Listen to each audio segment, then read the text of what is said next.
Kaka vipi, mbona mkono kama abiria chunga mzigo? Au waamini wa Tanzania? Kama unataka kujua wa Tanzania hawana imani, muulize Lipumba. Alipiga kampeni, akaenda kupiga kura, hajapata hata ya kwake. Imeenda wapi? Hii ndo Tanzania, yani kuchanganyikiwa ni saa na muda wowote. Wale waliozaliwa miaka 70, 80 na 90 mpo? Hebu sema nijue kama mpo. Umeona Hawa vijana wa 2000 wasitutishe. Sisi tuliozaliwa 90, 70 tumepambana kufika hapa tulipo. Kwa sababu wakati sisi tunazaliwa, kwanza kuna chanjo ulikuwa unapigwa. Chanjo ya polio.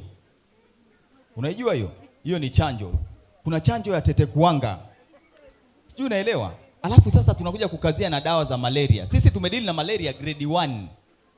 Unafahamu chloroquine? Yaani inakupa option mbili, upone malaria au dawa ikuue.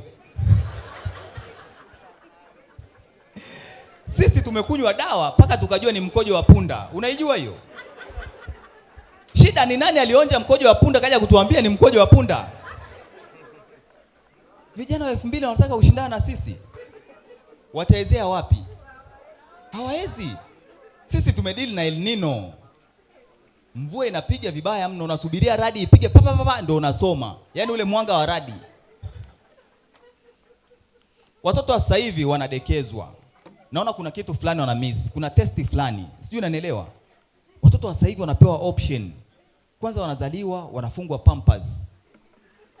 Pampers si tulifungwa nepi. Na ile nepi nje inapigwa lailoni. Inahifadhi joto la mkojo. Sijui unanielewa? Unakubabua, lakini sio tu mkojo. Kuna pini. Ile pini ina kichwa fulani rungu, si unaelewa? Alafu inafungwa maeneo ya hapa.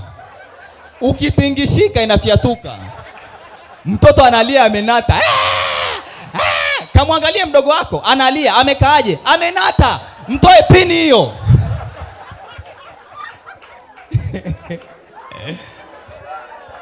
Fanya mchezo na sisi. Tumesurvive.